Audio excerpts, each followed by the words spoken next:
Hey there, this is Bill with Happy Body by Bill, and we're going to go over some core flexibility, core range of motion, core relief, low back relief stretches that you can do. You can incorporate this almost a couple times a day. The series is not that long. My suggestion would be at least do it once a day to get to know the routine, and then you can break apart parts of it and use those throughout the day. But let's get started. So we're going to start in a seated position. We're going to take one ankle, put it up on the knee, gently push that knee down, but try to keep your posture tall. And we're just going to sit in this and try to breathe and relax for about 15-20 seconds. Remember, the goal is just to loosen things up, get blood flow moving again, alleviate any tension. So now I'm going to take my hands and put it on the opposite side of that knee. I'm going to gently draw that knee towards my opposite shoulder. No need to twist. We're just going to sit the spine tall. You could do a little experiment. If you relax your spine and slouch, you may lose the stretch in what's called the piriformis. And that piriformis muscle can pinch the sciatic nerve. So when that piriformis is looser, sciatic nerve doesn't have any stress to it, and it's a great way to alleviate sciatic nerve pain, and in some cases even eliminate sciatic nerve pain because you're keeping that band of muscles that crosses that path loose. Okay, I'm going to bring that down, and I'm going to bring my other side up. Once again, keeping my posture tall, slight engagement of my core. I'm just going to gently push this down. And the reason why it's important to do this on a daily basis, it's like maintaining a car. You're using your car every day. It's putting on miles, but you also need to maintain it so it can keep serving you.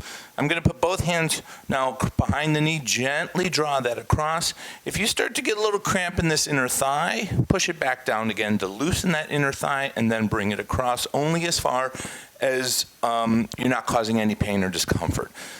Don't mix sensation of tension, pain, or discomfort. So I'm going to release. Hamstring stretching. Hamstring is a direct effect to the core area, especially the pelvic area, and I like to sit on a pillow. That helps elevate my pelvic a little bit more, so I'm not leaning forward as much. And the goal is not to touch the toe. The goal is to feel the stretch in the back of the hamstring. And how much stretch do we want to feel? Well, on a scale of 1 to 10, 10 being pain, 1 being I don't feel anything, you want to be at about a 3 or a 4. And once again, the goal is not to push through it, but is to partner with that muscle. You give it a little, it gives a little bit back. And time is your friend. Remember to keep breathing through this and just feel where that stretch is. I'm going to hold this for about another 15-20 seconds. And once again, just kind of breathing, trying not to slouch, but sitting tall. Once again, you'll notice the difference in the stretch just by your posture. About another 10 seconds here. If you want, you can rotate that foot slightly inward and you'll feel the stretch at a slightly different part of that hamstring. Because remember, a lot of the muscles are tubular. So when they move, where the stretch is targeting also moves. All right, then we'll switch to the other side. I'm just going to bring my pillow over. And like I said, if you don't feel like you want to use a pillow, you feel like you have pretty good posture. I have a long torso, so it's a little more challenging for me to hold the length of my torso up for an extended period of time without fatiguing. So this helps get my pelvic in the right position so that I can hold this stretch longer. And partly because also my hamstrings are tight. So I definitely have to spend more time in hamstring stretch. But we're going to do this for about another 15-20 seconds. And you can even try something of just contracting the quadricep muscle and notice how that will also increase the stretch in the hamstring because, we have this eccentric, concentric relationship with every single muscle. When one muscle stretches, the opposite has to contract. I'm going to gently roll that inward a little bit for about another 10 seconds, still keeping my posture tall. And then I'm going to release that. Okay, that's phase 1. Next, we'll move into phase 2.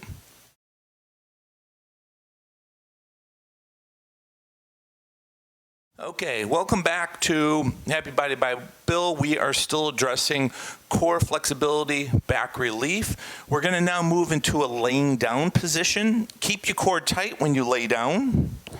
Always keep that engaged. Now I'm going to tip my pelvic in. We call this pelvic tilts. Tip my pelvic in, suck my belly in, try to push as many vertebrae down into the bench. And now I'm going to push my belly out to get a little arch in the back. And you'll notice the play in the pelvic, which is what we want. We want to loosen up those low back muscles and the muscles in the waist and the hips. And we call this a pelvic tilt in and a pelvic tilt out. We're just going to do it about 7 more times. Pelvic tilt in and pelvic tilt out. Last 6, pelvic tilt in and pelvic tilt out. Let's do 5 more. Try to add some breath with this.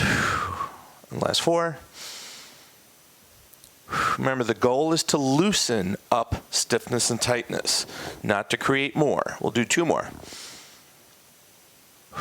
1 more time. And then relax. What we're going to do is called a leg protraction retraction. I'm going to extend my leg out. I'm going to tip my pelvic in just a little bit. That's by sucking in the belly and pushing the spine down into the bench. And from my waist, I'm going to extend that leg. And by extending that leg, I'm going to feel it slide forward. I'm going to get a little stretch in the hip and in the waist, and then I'm going to relax it and it'll retract. I'm going to do this 4 more times. Protract and retract. Protract, retract. 2 more times. Protract, retract. 1 more time. Protract and retract. Now, if your back is already agitated, when you are transferring into positions, pull in the belly just to give that back a little extra support, because we don't want to aggravate the back while trying to loosen it. Okay, same thing. My pelvic is in a little bit. Protract and retract. And it may not be uncommon somewhere down the line to feel a little kind of thud, like something has shifted. And usually that may be a vertebrae that is just realigning back into its natural place. 1 more time. Protract and retract. Fantastic. And then I'm going to bring this in. So the next one I'm going to do is a bit of a waist stretch. I'm going to keep my belly in. I'm just going to gently rotate the knees open. Only go as far as comfortable. I'm going to hold for about 10 seconds. When I transfer this weight back to neutral, I want to pull in the belly to protect my back. I still keep it tight as I bring it over to the other side. And then once it's there, I can relax the core muscles so that the weight of the knees can start stretching out the muscles in through my waist, my back, my hips. About another 10 seconds.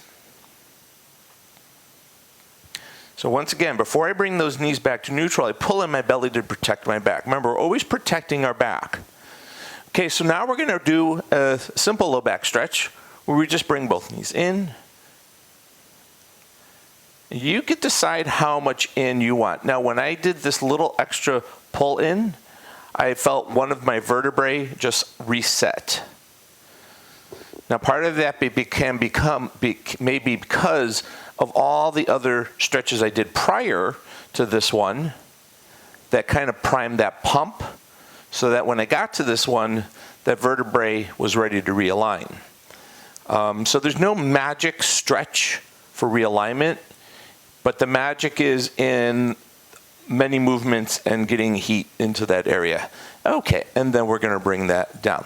So the next thing we're going to do is we're going to roll on over to our stomach. I'm going to want to pull in my belly, because that also, it's not uncommon for people to sometimes strain themselves just moving. So I'm just wiggling out my hips a little bit, wiggling them out. This is going to help loosen up my back, my glutes.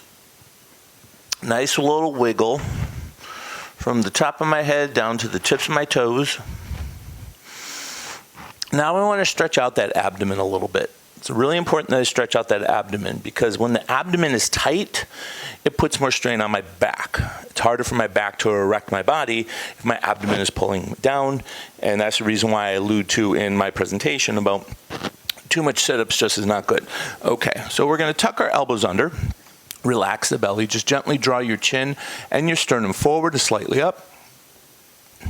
And you're looking for a slight little stretch between the pubic bone up into the sternum, and just breathing into this. The goal is not to arch. The goal is to lengthen the abdomen. I'm going to hold for about another 10 seconds. So I don't want to feel really tension in my back. I want to feel the abdomen lengthening. Okay, now I'm gonna go up onto my hands and knees, and I'm gonna go into a cat-cow. So I wanna round the low part of my spine. This is kind of what a cat does to make themselves look big. And then I'm gonna tick my pelvic out, draw my chest up, let my belly hang. That's gonna help with the stretching out the abdomen, but simultaneously it also contracts the back. So this motion, the cat motion, stretches the back, and it will tone the belly. Remember I said there's an eccentric and concentric relationship with every movement. And now this one, as I relax the belly, my back goes into contraction, but I control the range. So I'm gonna do this 3 more times. Cat, and if I wanna get lower down into the spine, I just draw my tailbone a little further back towards my heels. And then cow, 2 more times, cat. And cow. 1 more time, cat. And cow. Okay, last one we're going to do is our fetal position stretch. Now, some people may have some challenges with this because of knee flexion. Sometimes their back is stiff, or even foot flexion. If you can have your feet hanging off the side of something, you can even put a pillow underneath them. That will help. But this is really going to help loosen up the lower back muscles.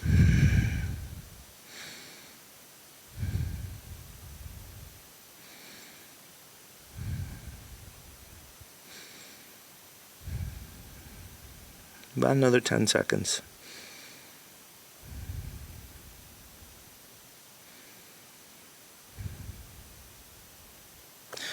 And now that we have stretched out the lower back, but subsequently have also tightened up the abdomen and the hip flexors, we're going to stretch out the hip flexor now.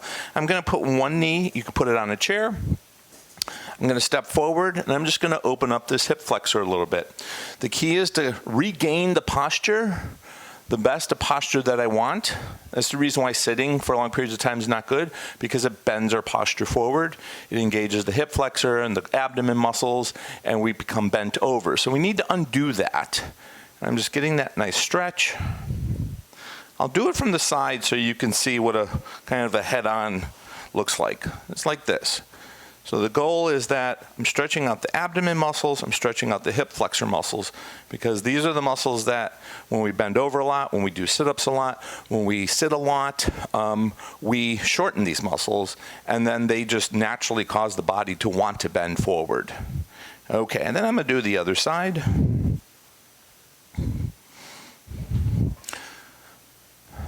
Now, as you get to know this routine, you'll move through it faster or you'll move through it slower. It totally depends on you. What's most important is to feel.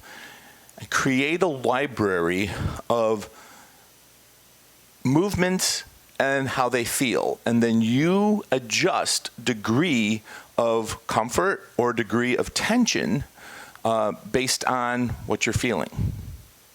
Okay, now I'm going to come out of that. So, once again, learn the routine.